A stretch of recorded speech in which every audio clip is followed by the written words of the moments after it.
push this, and then I step on the brake, and we're only applying front brakes.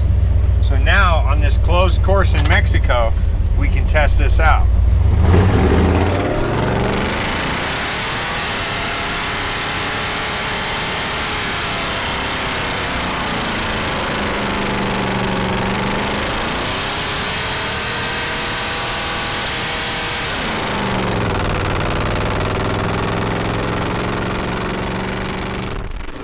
So, what do you think?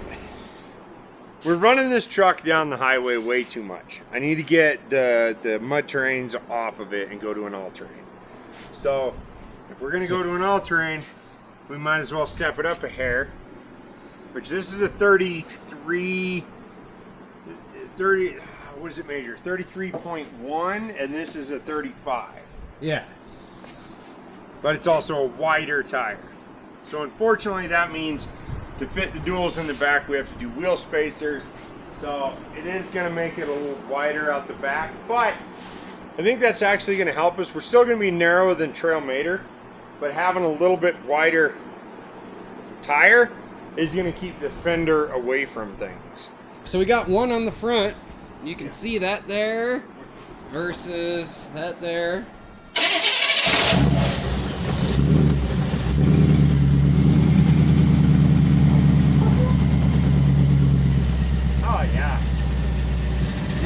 It's clearing right now. So next step, we're gonna try them on in the back and see how they fit in the back. There it is, 35s. And then the other little factor we're eyeballing here is the distance between the tires is 0. They're touching at the bottom. I think they look better with big tires. Oh yeah, and it is sticking out, I don't know, maybe an inch. So it's pretty wide.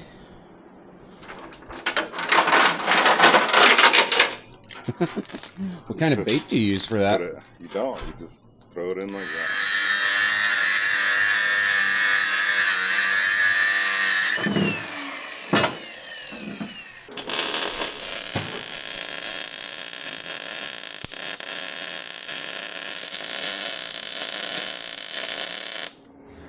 Look at her little pocket. Oh yeah, here, look.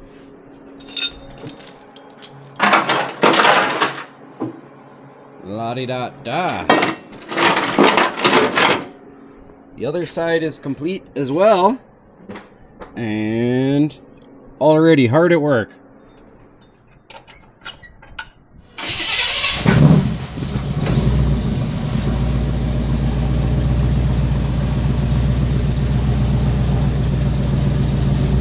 Probably pretty good there. That'll work. So the main leaf spring on Trailmater has been broke for a few months now. Take a look. Oh yeah, there it is.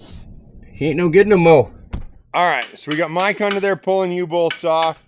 Sean is gonna take our template and run out to R&B 4x4 and make some new end plates, seeing as how we don't have a plasma table anymore.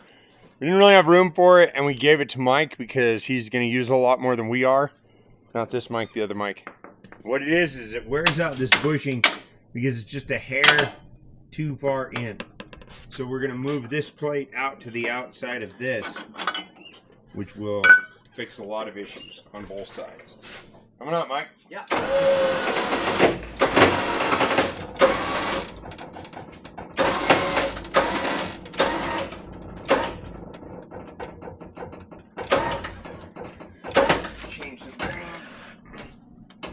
Okay, coming down. Okay.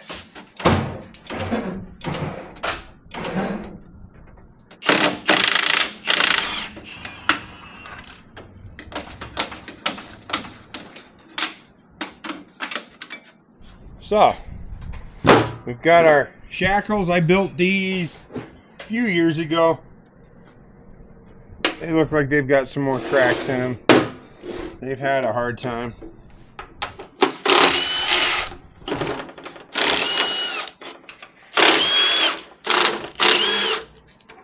Like I said, this has a military wrap on here so that if this broke in any way, it would hold that together, and it holds this one together over here.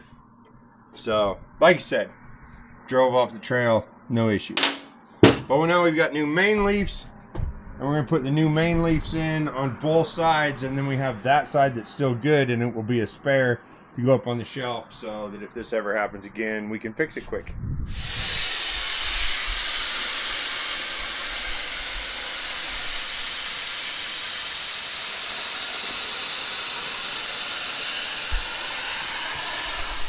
Ta-da!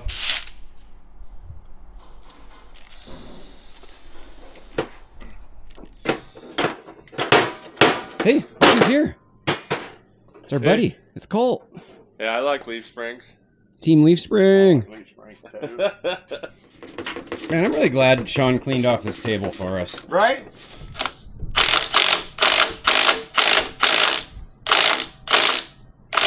Alright, so next step, we're going to cut this and that off of here.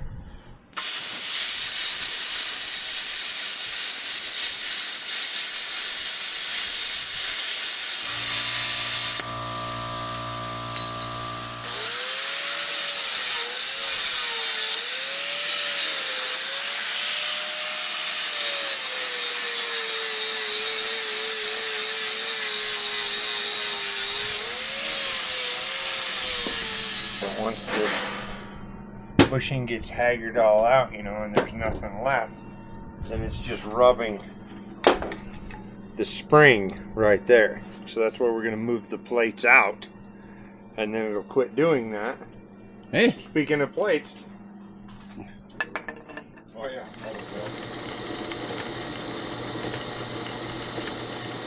you gotta check out this drill press. I'm pretty sure it's from like 1922. It's got a leather belt. It's wild. And it goes up here and turns that. Then there's some more gears and thingies, and it's pretty cool. We got some group therapy happening here. We're just standing around watching Rory drill holes.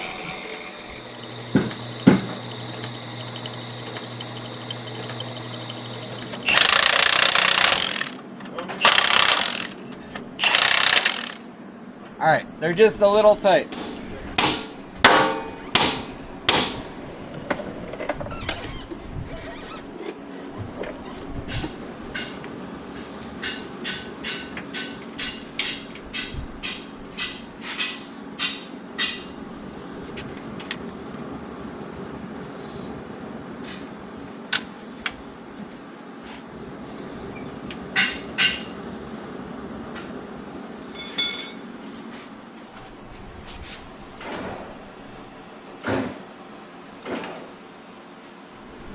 now it's never going to extend that far to where it might flip because the limit strap's not going to let it.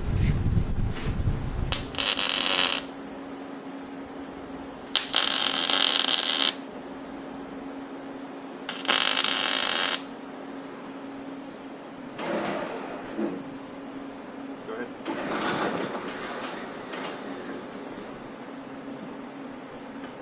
All right, we're gonna get that cooked on there. Cooked. Right. Welded.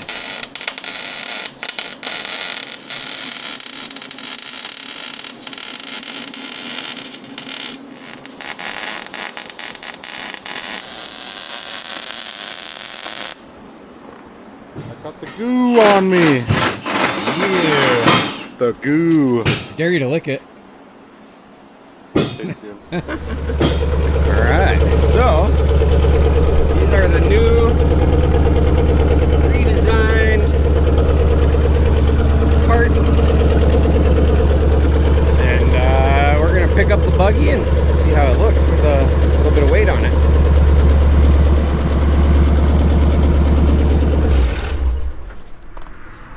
There's 10 psi in the bags, which that's usually what I drive around with.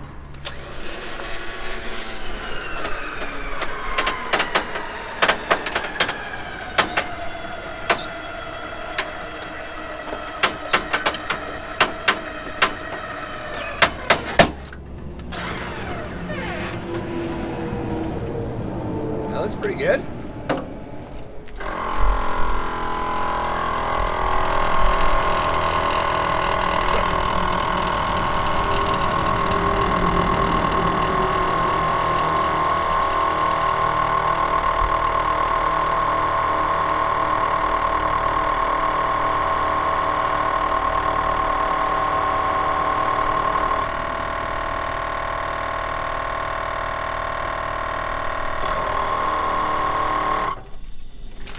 70, and that's usually where I run them when I'm carrying a rig out.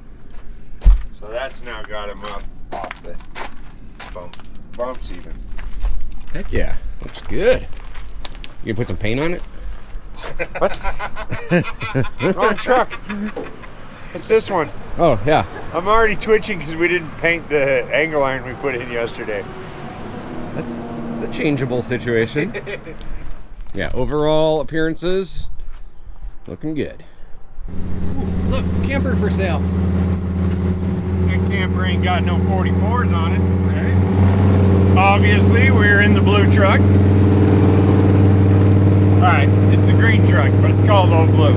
Got a Honda Pioneer, one of the big 5-seater side-by-sides up here. I think it lost a fuel pump. So we got the off-road recovery trailer behind us, and we'll run up here and see what we can find out.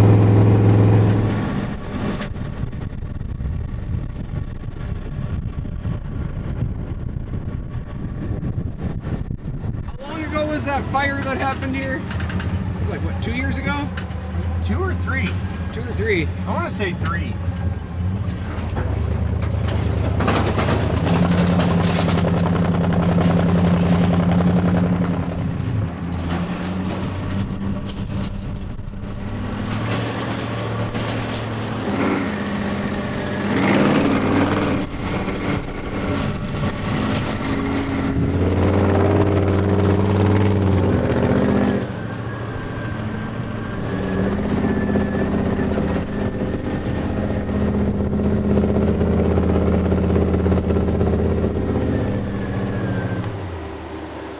Got a little warm. We're letting it cool off a bit. A little moisture helps with that.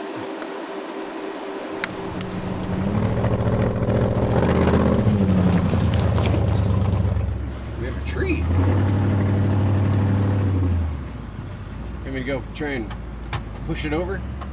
I think you should talk bad about his mom. Your mother was a shrubbery.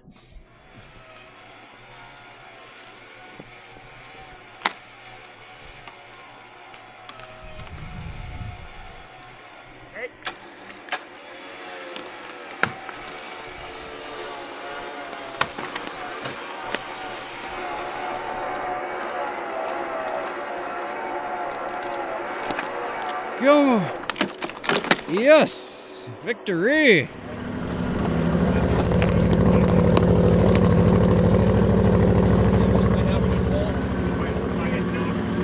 Alright, so I was just kind of curious. I was like, I wonder what the elevation is here. And it is 8,070 feet right here. Moab is about 4,500, 4,600. So we've gone up almost 4,000 feet of vertical.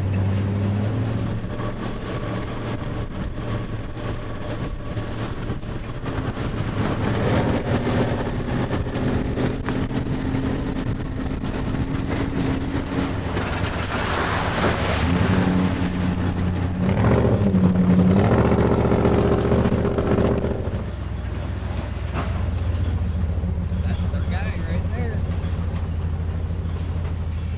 And there's the creek. We're gonna go see if it'll start.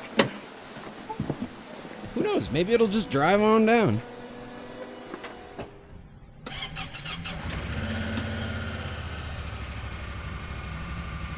See? It's alive.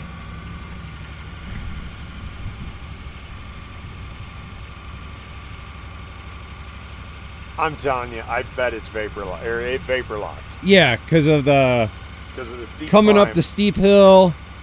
Anyway, I guess we're gonna turn around and motor on down the way we came up. Funky town? Yeah. Man, Blue is gonna be happy. Look at this fresh mountain stream water. And no trip to the mountains would be complete without checking out the local flora and fauna.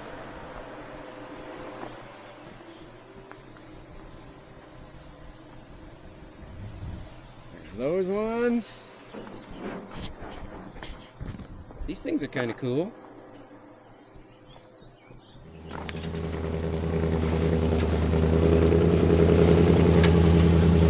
Okay, Mike's in front of me heading down. Pretty sure we just had, I think the vehicle just vapor locked on him. I think it's gonna be all right. We're gonna head down here after it cools down and everything. Doesn't seem to have a running issue. Pretty sure probably just vapor locked on him. Like I said, we came up 4,000 feet in 6 miles.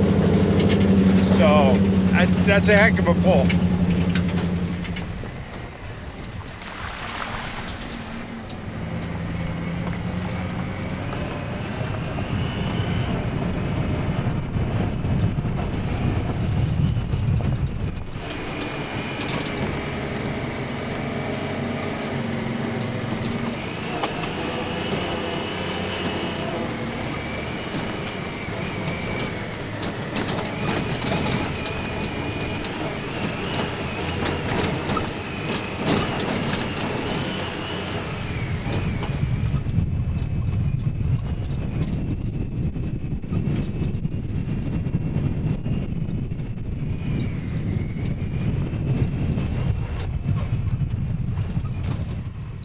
Moab is right down there.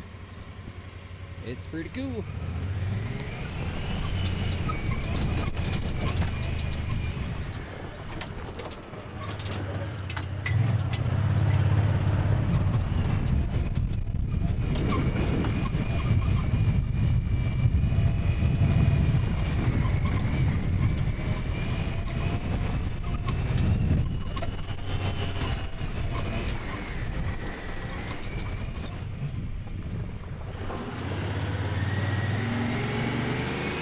We're almost down now.